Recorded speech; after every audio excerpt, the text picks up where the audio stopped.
നമസ്കാരം, എല്ലാവർക്കും സുഖമാണല്ലോ. ഞാൻ കഴിഞ്ഞ വീഡിയോയിൽ നിങ്ങളോട് പറഞ്ഞ പ്രകാരം ഞാൻ എൻ്റെ കൈയെഴുത്ത് പ്രതിയുമായിട്ടാണ് നിങ്ങളുടെ മുന്നിലേക്ക് വന്നിരിക്കുന്നത്. ഇതാണ് എൻ്റെ കൈയെഴുത്ത് പ്രതി.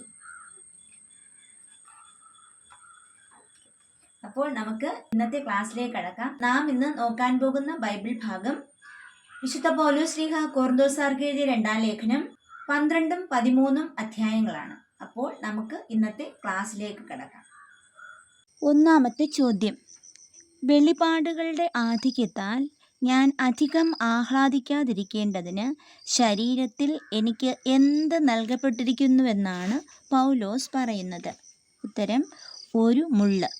അത് 12-ാം അധ്യായം 7-ാം വാക്യത്തിലാണുള്ളത്. രണ്ടാമത്തെ ചോദ്യം: ശരീരത്തിലെ മുള്ള് വിട്ടകലാൻ വേണ്ടി പൗലോസ് കർത്താവിനോട് അപേക്ഷിച്ചപ്പോൾ കർത്താവ് എന്താണ് പൗലോസിനോട് അരുളി ചെയ്തത്? ഉത്തരം: നിനക്ക് എൻ്റെ കൃപ മതി, എന്തെന്നാൽ ബലഹീനതയിലാണ് എൻ്റെ ശക്തി പൂർണ്ണമായി പ്രകടമാകുന്നത്. അത് 12-ാം അധ്യായം 9-ാം വാക്യത്തിലാണുള്ളത്.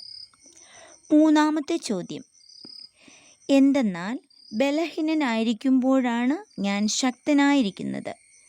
ആരാണ് പറഞ്ഞത്? ഉത്തരം: പൗലോസ്. അത് 12-ാം അധ്യായം 10-ാം വാക്യത്തിലാണുള്ളത്.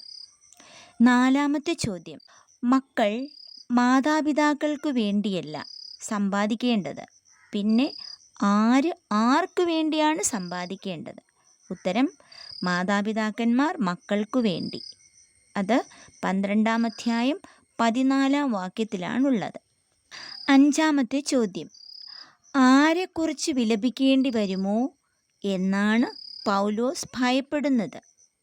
ഉത്തരം: നേരത്തെ പാപം ചെയ്തവരും എന്നാൽ തങ്ങളുടെ അശുദ്ധിയെക്കുറിച്ചും വ്യഭിചാരത്തെക്കുറിച്ചും വിഷയാസക്തിയെക്കുറിച്ചും പശ്ചാത്തപിക്കാത്തവരുമായ അനേകരെക്കുറിച്ച്. അത് 12-ാം അധ്യായം 21-ാം വാക്യത്തിലാണുള്ളത്. ആറാമത്തെ ചോദ്യം: 13-ാം അധ്യായത്തിൽ പൗലോസ് ശ്ലീഹ എത്രാമത്തെ സന്ദർശനമാണെന്നാണ് പറയുന്നത്? ഉത്തരം: 3-ാമത്തെ സന്ദർശനം.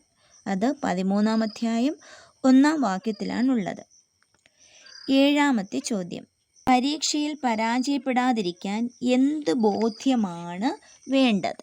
ഉത്തരം: യേശുക്രിസ്തു നിങ്ങളിലുണ്ട് എന്ന ബോധ്യം. അത് 13-ാം അധ്യായം 5-ാം വാക്യത്തിലാണുള്ളത്.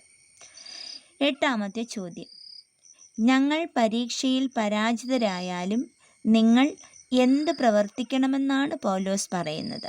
ഉത്തരം: നന്മ പ്രവർത്തിക്കണം. അത് 13-ാം അധ്യായം 7-ാം വാക്യത്തിലാണുള്ളത്. ഒൻപതാമത്തെ ചോദ്യം: എന്തിനു വേണ്ടി ഞങ്ങൾ പ്രാർത്ഥിക്കുന്നുവെന്നാണ് പൗലോസ് പറയുന്നത്? ഉത്തരം: നിങ്ങളുടെ പുനരുദ്ധാരണത്തിനു വേണ്ടി. അത് 13-ാം അധ്യായം 9-ാം വാക്യത്തിലാണുള്ളത്. പത്താമത്തെ ചോദ്യം: വിശുദ്ധ പൗലോസ് ശ്ലീഹ കൊറിന്തോസാർക്ക് എഴുതിയ 2-ാം ലേഖനം അവസാനിക്കുന്നത് എപ്രകാരമാണ്? ഉത്തരം: കർത്താവായ യേശുക്രിസ്തുവിൻ്റെ കൃപയും ദൈവത്തിൻ്റെ സ്നേഹവും പരിശുദ്ധാത്മാവിൻ്റെ സഹവാസവും നിങ്ങളേവരോടും കൂടെ ഉണ്ടായിരിക്കട്ടെ. അത് 13-ാം അധ്യായം 14-ാം വാക്യത്തിലാണുള്ളത്. ഇന്ന് നാം കണ്ട ചോദ്യോത്തരങ്ങൾ എല്ലാവർക്കും മനസ്സിലായെന്ന് കരുതുന്നു. ഇനിയും ഈ ചാനൽ സബ്സ്ക്രൈബ് ചെയ്യാത്തവർ ചെയ്യുക. ബെൽ ബട്ടൺ അമർത്താൻ മറക്കരുത്, എങ്കിൽ മാത്രമേ നോട്ടിഫിക്കേഷൻ വരികയുള്ളൂ. അപ്പോൾ എല്ലാവരും എനിക്ക് വേണ്ടി പ്രാർത്ഥിക്കുക, സപ്പോർട്ട് ചെയ്യുക.